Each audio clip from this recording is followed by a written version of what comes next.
Oh, we are live, Wayne. Okay. All right, we're back. Underdog Jets podcast. I'll send the notification out now. Still says Um, scheduled. it says scheduled, and I think we're live. Yeah, I think we're live, dude. We are live. Let me check YouTube. But for those Yeah, who there we just go. There we go. There we we're go. good now. Yeah, So yeah, for yeah. those who are popping on, StreamYard had some issues. Yeah, I'm calling out StreamYard. Naming names. Um, I guess their servers were overloaded, which is a rarity. And I think it's the first I've heard of it before, but it's the first time that it happened to me. But anyway, Wayne, it's been a couple weeks. Rodgers is gone. Actually, it's been more than it might have been 3 weeks. It might have been since Rodgers. Yeah. Rodgers is gone. They're looking for a quarterback and receivers at the combine. Dude, what do you think, Glenn, your dude is going to do for quarterback? Any ideas No, yet? I don't know yet. All I know is they're clearing space. Stafford was a possibility. Obviously, the Rams, those two teams that really had a deal for him, and the Rams Yeah. kind of jumped in there. But yeah, I don't know. Rodgers might be staying in New York. Just on the other team, they mentioned that, and then That would be that would be nuts if that happens. I don't think the Mariners would do that. And then they're You talking don't think so? about moving up for Cam Ward. Is he worth that? The Giants looking to do that. Shador Sanders, what he's going to do, and then the Jackson Dart kid, he comes out and has the best combine. Now he might come into the top 10. So do you move back? Do you move up? And then today I saw something interesting.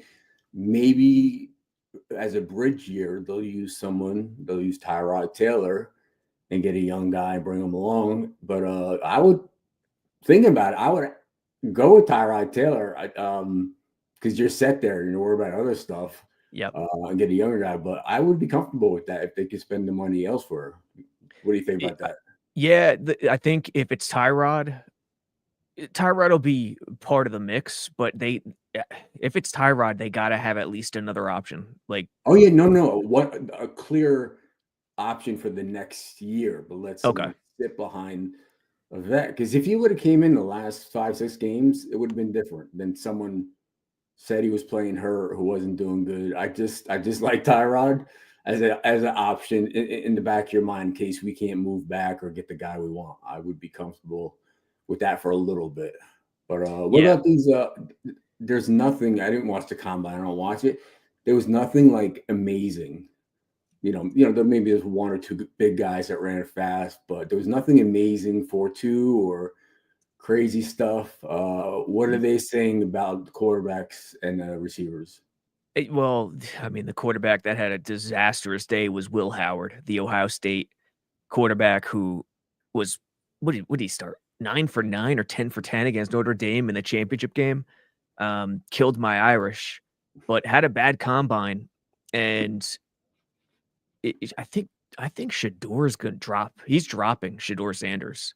When I watch him on film, I think Cam is so much better than him in terms of just how fluid he is. Yeah. Maybe we'll bring up some film here, but I think Shador's gonna. I think the Jets might have a chance at 7 to grab him if they want. And I don't know if they should, to be honest. I don't want him. Neither. You're gonna be dealing with his dad. Why is he on? Yes. Why isn't he on the billboards in Times Square? Why isn't he on the stadium? This and that. Deion was incredible. He's incredible salesman, incredible coach, incredible salesman. Yes, that's right. Listen, he came out with the neon Deion and the chains, this and that. Dude, he backed it up like immediately, like his whole career, wherever he went. The guy was special. And he motivates the kids too. But like think about, what it was with the Mannings or with this and that. It was just nothing crazy. They didn't want to go to someplace. But with Deion, he's going to be in those meetings with Aaron. You know what I mean? So, and I don't think he's as good as Cam or some of the other guys. But that's it. It's a short list. Yes, it's. And by the way, I agree with you 100% on the extra stuff for Shador, but just the film. I don't understand why he's in the top 5. Like I don't understand why he's shot up so much based on the film. I just don't see special stuff from him yet. Jackson Dart, he's the guy rising. Yeah, John Hassel says I like Warren a lot. I love both that tight end and Yeah, the Penn State tight end, and he got Tet McMillan too, tall, lanky receiver at Arizona. I'm a little worried about him too. I mean, he's great with a 50-50 balls and high pointing and red zone target, but he doesn't have the explosion that I want. Like Talking about the receiver? Yeah. Yeah, The they said like, quickness. I mean, they said he was like the real deal, like clear cut. But as we saw last year, it's not always a lock. I think receivers are one of the positions that you could find, kind of diamond in the rough, or guys who can get better as a pro than a college player. You just, the guys, people have skills, but yeah, you don't need to get a top of the draft receiver. There's other receivers out there. Yeah, like last year, we knew Harrison and Neighbors were special, right? But then Odunze, I was worried about Odunze because I didn't. He's a big dude. He didn't have that. Listen, don't get me wrong. I would draft Ted McMillan. I just don't know about top 10. That's all I'm saying. Yeah, but I mean, look at the Bowers. He ended up having a really good year. Right, but yeah, I mean, we knew that was a good system. Him and Ladd, we knew they were going to come in and do well. Yeah, Ladd, you were all over. For those who don't remember, and I'm sure it's most, Chrebet, Wayne was all over Ladd McConkey, all over him. And I think, did he have the best rookie year for receiver? I mean, I know Neighbors was up there, but McConkey was really close. He was right up there. Just, as far as route runner and polished and just, yards after catch, he did good. He had some double-digit catch games. But listen, I was just thinking, that's a guy who's not on the street, but available. Cooper Kupp, he's still got some time left in him. Yeah, dude. There's some other there's some guys gonna hit. I'm trying to think some of the guys that came out. Veteran guys that still have years on them. Good locker room guys. But you saw Devontae got released today, right? Devontae. The report came out earlier, and then they made it official. At first, the reports came out that they were going to try to trade or shop Lazard and Devontae, but that wasn't going to happen. Like, there's just no way. No one. It just was not going to happen. Here's a good one. Patrick Marinello.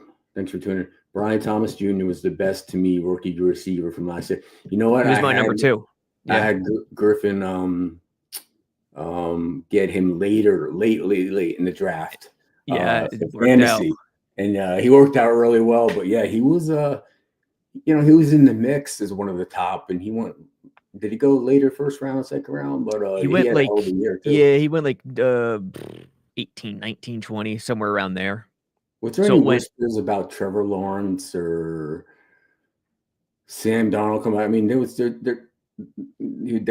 they talked about who? Justin Fields and Fields has been the big one. Fields has been the big one. And dude, I could see Glenn being interested in him because when you're a DC, what's the worst thing that could happen? You do everything right and you cover right, you do everything. And then the quarterback breaks your back by running, just making the play broken and running for 10 yards. And that Fields is as athletic as anyone this side of Lamar Jackson. So I could see Glenn being interested in that, but they're going to have to change their offense. Like, that's what some fans don't realize. That's a different type of offense if you go with Fields. Yeah, I just think that they'll be better this year than last year from what I think. But like I said, Tyrod, I really like.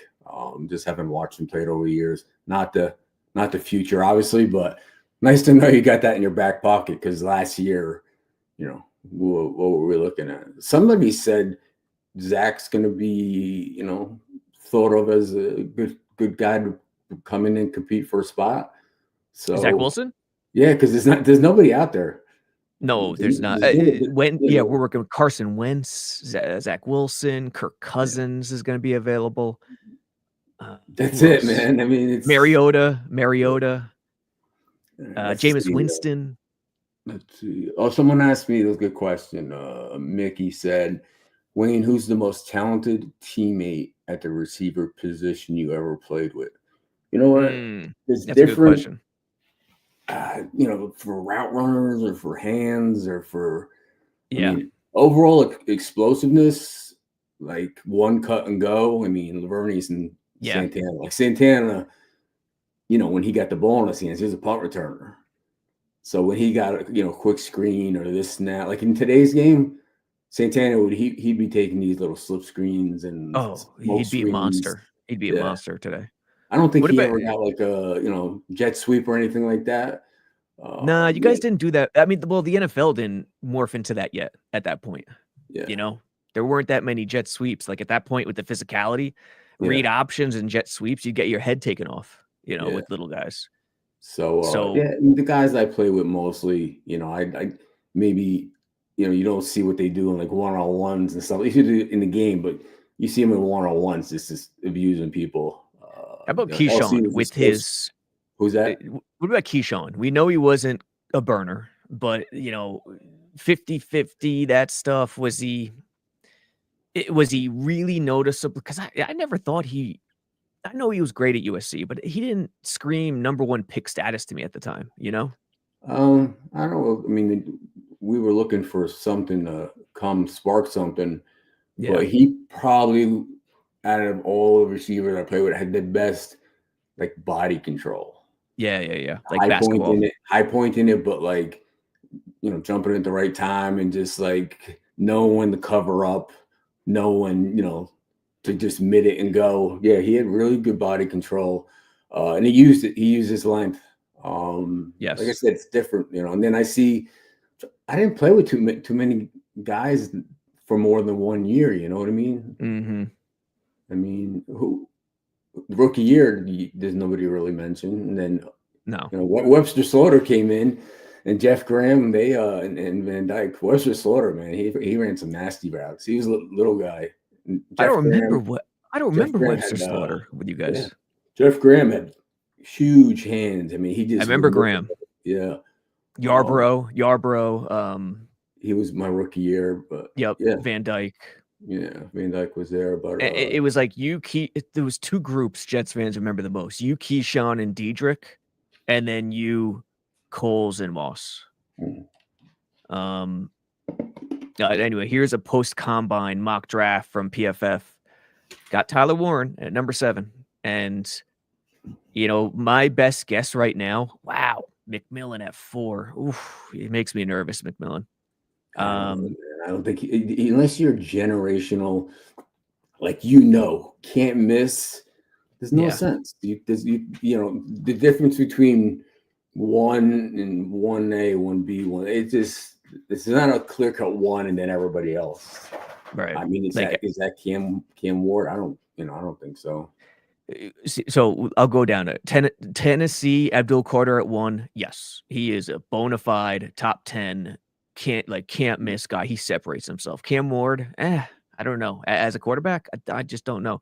Travis Hunter, yes, I think so at corner. McMillan, I don't know.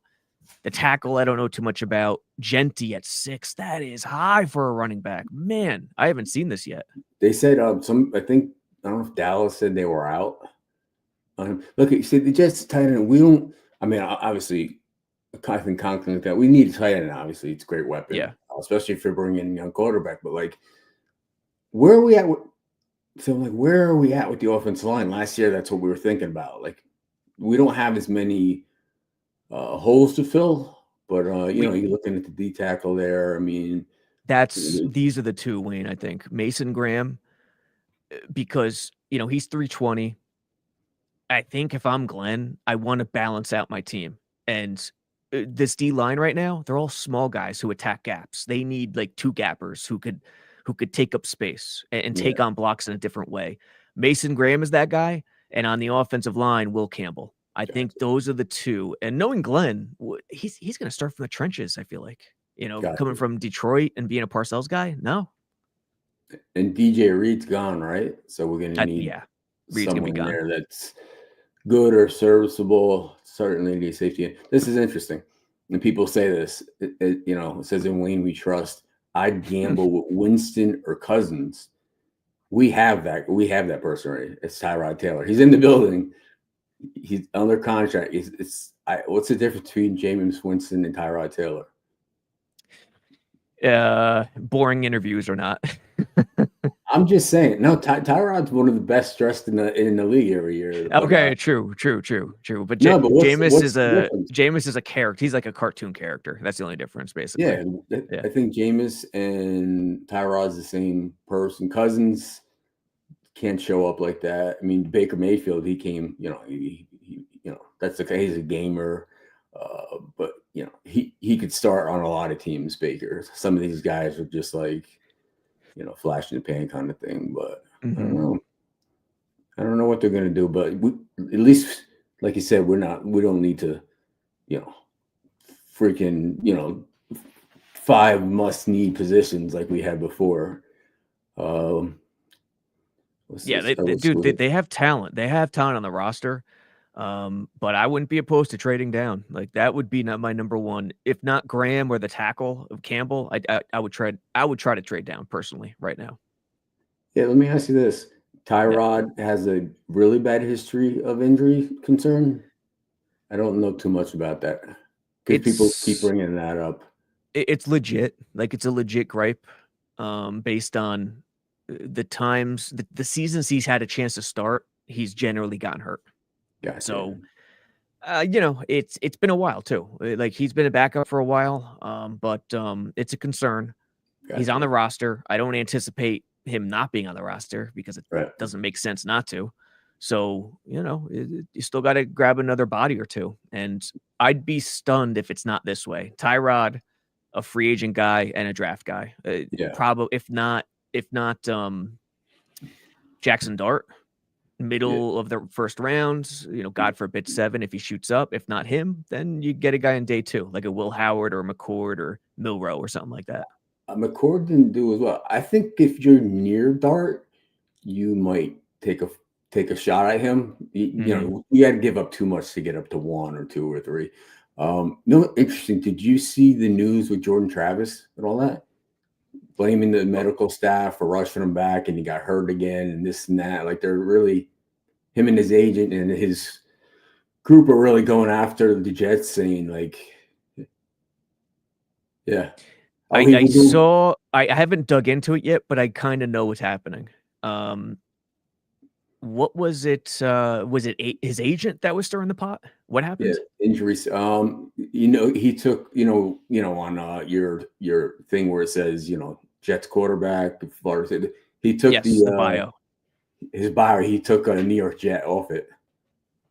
So yeah, unprompted, like nothing happened before that, or he just deleted the New York Jets player from his thing.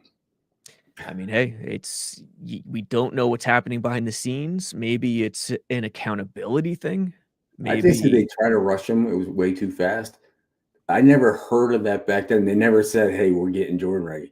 It was never a thing. He was never going to play last year. It was dude. In August, Jets fans were asking me, "Hey, how does Jordan look? How does Travis look?"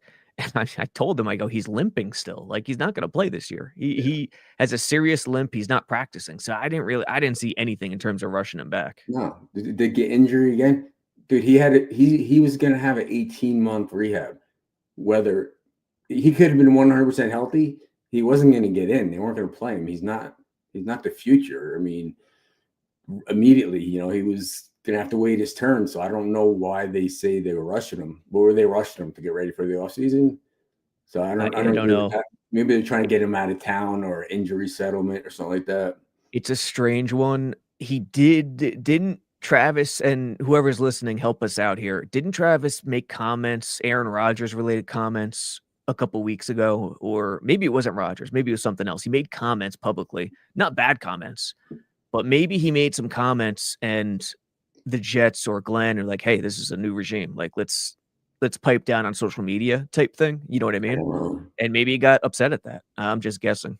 Yeah. So that's where we are with those positions. Like I said, free agency. Who's the big names out there that people are going to spend on? That's what we're looking at. We need another corner. We need to re-sign Sherwood. That's the biggest? That's the number one thing for retaining guys is signing Sherwood back. Yeah, I think, and In terms of own guys, DJ Reed is not going to be there. Sherwood probably, but I don't like. You look at Sherwood and Quincy, and they're both like really, really small linebackers. I kind of see Glenn wanting a bigger linebacker to pair with one of them, but that doesn't mean they don't sign Sherwood. They could bring him back and still look for a bigger linebacker. Yeah. One guy was saying about, Becton with injuries and stuff like that. Becton, he was talented. He was just way too heavy for what he needed to do. I'm glad he got a Super Bowl and he played well, but you as far as therapy, physical therapist, and this and that, if you're that big, it's harder to stay healthy on the joints, and they may move them from one side to the other so he could favor one leg. But then he goes somewhere else and he not buys in more, but he just was in better shape and continued during the year. He got stronger. He got a ring. It's crazy. Bryce Huff got a ring too then, right? Yeah, he did even play in the Super Bowl and got a ring. And with Becton, it's coaching. It's coaching, but also think about the natural human tendency. Like, what was his best year with the Jets? His rookie year. Yeah. He wanted to prove it. That was his first year there.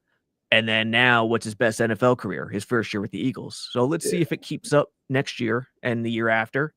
He didn't get after it when he was here, and he got after it this past season.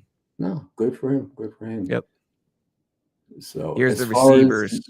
Yeah, go ahead. Here's the receivers. Some of them out there. Look at the money they're making, man. I know, and look at all these names. This would have been a hell of a fantasy free agent list 8 years ago.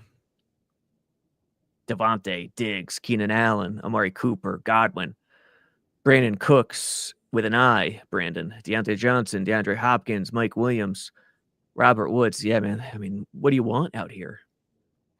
These are the people available, right? Yeah. Listen. Elijah Moore. Ooh. Elijah and Braxton, and I seen Mike and Williams. Braxton. But there's nothing out there. I mean, I can tell talent and someone that could fit a system. Like Crowder's on there. I mean, these guys are hanging in there. Yes. Josh Palmer has been rumored, the Chargers receiver. They obviously have Quentin Johnston, excuse me, and McConkey. So Palmer's a guy, and there was another guy, ex-Lion, I think, who was rumored. Someone in the chat will fill me in. No, everybody's holding on to their guys, dude. I always say this as far as you look at this. This is just a free agent. It's not who's on the team. That in the world, there are not 32 great quarterbacks. You would think that there's only 32 starting quarterbacks in the league, that all 32 would be like this or higher, like the upper echelon, that there's actually some that you can't win with. I talk about that. Like, how is that possible? Like, what are we missing? Situations, man. I think it's situations and coaching. I guess, obviously the wins and losses will be different because someone's got to win, someone's got to lose. But as far as, I don't know, man, it makes me think. It's just a weird thing. And then Tim Patrick. Thanks, Connor. I saw your comment. Tim Patrick is the other guy, former Charger. Bronco. I'm sorry. Former Bronco with Detroit. So that's the connection. Those are the two, Palmer and Patrick, and they're both taller dudes, if I'm not mistaken. They're both bigger targets. Okay. What else do we have there? Yeah. So listen, that's where they're at right now. As far as, going into the draft, like I said, they can move around and they're doing the right things. Listen, they're making the easy decisions. They're making the hard decisions on getting rid of people. Just do it. And people might question it, and then 2 days later, you're not thinking about it. You know what I mean? Or re-signing guys, or they're going to re-sign DJ Reed. Listen, they're clearing up money. That's the first step. And then it's, we have a different, person buying the groceries now. With, yes. Think about it. The new GM, new coaching staff. Obviously Aaron and Woody said he's stepping back from that. I know he's going to be in the war room with them, but I think he sees that, trying to do the Jerry Jones stuff and all that stuff, it just doesn't work. You hire It's like you're only as good as the people you surround yourself with. And I think they got people in there that are not only good coaches and motivators, but they're good judge of talent. Like I said, you have a guy in there that also was a scout for a little bit in Aaron. You know what I mean? Mm-hmm. So, like I said, we can see easily just by watching someone or meeting someone if they, if they have that it factor or what what they're made of. The big thing that I have to fight Jets, and it's not a lot of Jets fans, I would say, but one of the big things I got to fight Jets fans off of is that they're tanking, they're rebuilding, and I mean I can't tell them quick enough that's not the case. They're not tanking, and fans also shouldn't look to 2026 to draft a quarterback. Yeah. You have the coach. If you believe in your quarterback coach, you believe in the OC, you make a quarterback work this year. Like there's no way their plan is to tank or rebuild. There's just no way. Yeah. Listen, this is moving forward. We're building something here. This is no like you said, wait. Yeah, you can't plan it out to take a guy in the next draft. There's just you can't do it. No, you're not waiting for Arch Manning. No. What does Wayne think of Jacques Stephan drafting wide receiver tight end? I just like I said, I don't think any receiver is worth being, drafted that high, wide receiver or tight end. I know sometimes it's so deep. Some guys, but Kyle Pitts was supposed to be that guy. He was drafted in the top 10. Yeah. Atlanta. Like just a nightmare of a matchup and stuff like that.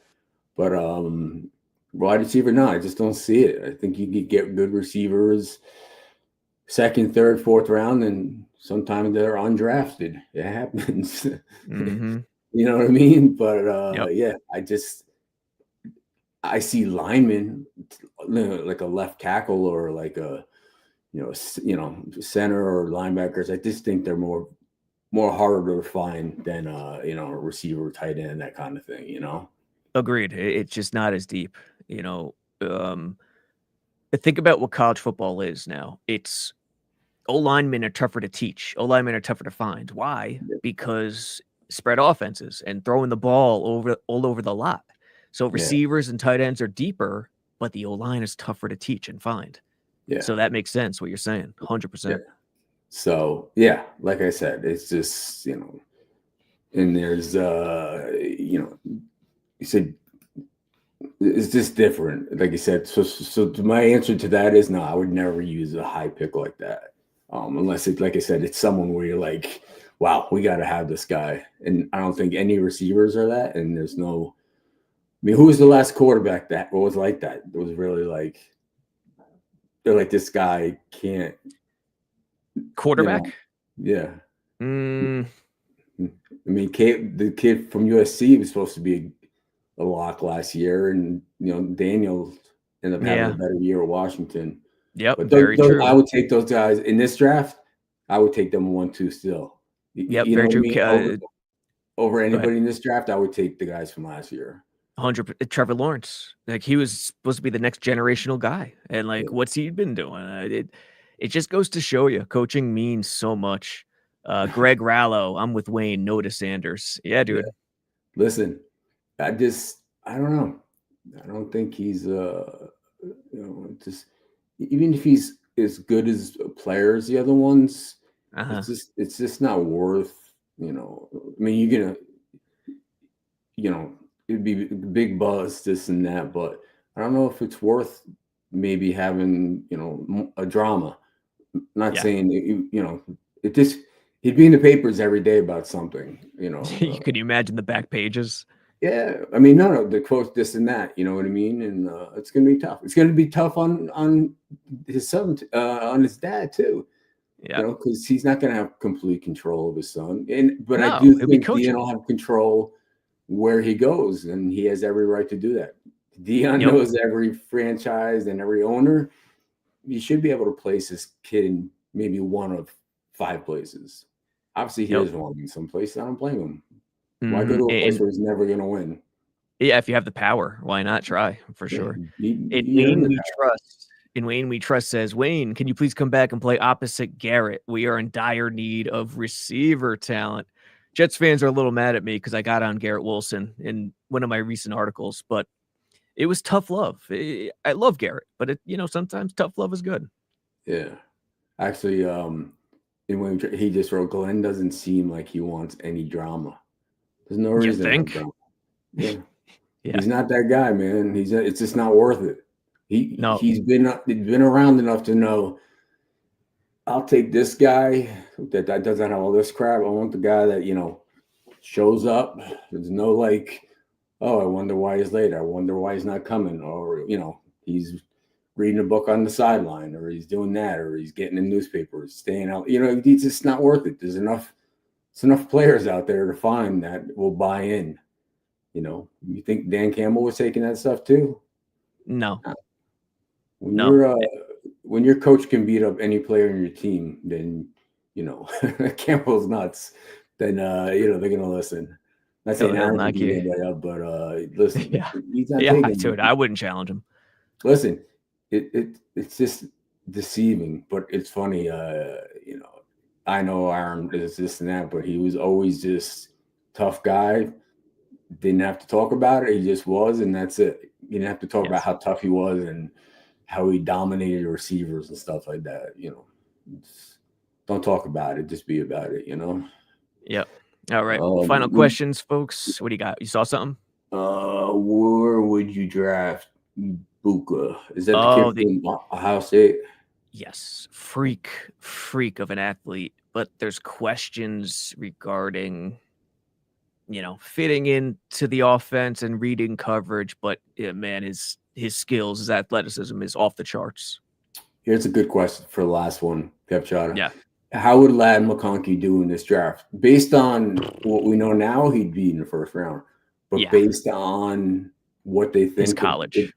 Based on if he was coming out, they'd have the same question marks about him and the same excitement about the kid from Arizona and all these things. So he'd probably end up in the same spot. You know what I mean?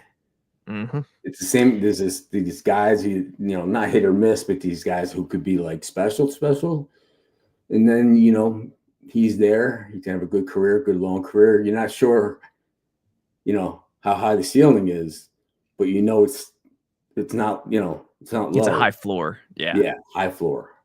He's a gamer. He's a gamer. Like, you talk to him and you see him. He's one of those dudes, and you know it when you talk to him and you spot it.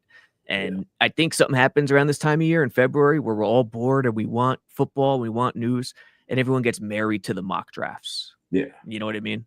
Yeah. And it's crazy. Like last year, if anyone said McConkey should go before Dunze, they'd be called crazy. But it turned out McConkey's better so far. Yeah. So we'll see. We'll know more next week as far as more of the whispers, who's going to be let go from other teams. We can look at the list next week and see a couple of names on there that we're excited about. Yep. But, and free agency is getting going soon. So next week? Yeah. But my feeling is right now in our quarterback room, there's just one guy, and I'm comfortable that he's there, in Tyrod, and I want someone to come in to play or be behind them, or just to have options. But there might be a different starter. I'm fine with that, but it's just he should have played more last year, Tyrod, and it might be a different discussion right now. But it's a big hole at quarterback and other places, but they'll find someone. There's enough. They'll find two people. I really think it's gonna be a drafted player and a free agent. Yeah. And by the way, free agency, the legal tampering period starts next Monday. Wow. Okay. So let's hop on next week, a week from tonight, probably Tuesday night. All right. Thanks for tuning in, subscribe, all that stuff. Like you said, more content coming, right? Oh yeah, dude. I'm working on a Jackson Dart film breakdown. I know Jets fans are gonna go nuts for that one, so watch out for that one tomorrow. It'll definitely be on the site tomorrow. YouTube, hopefully by Thursday morning, but we'll see. And then check out the Knicks X Factor. That's right. Good call, man. Knicks X Factor. We're starting to roll, and use discount code 80 at Jets X Factor too. Of course, Of course, do that. All right, bud. Later. All right, Wayne. Well, Jets fans, we'll see you later.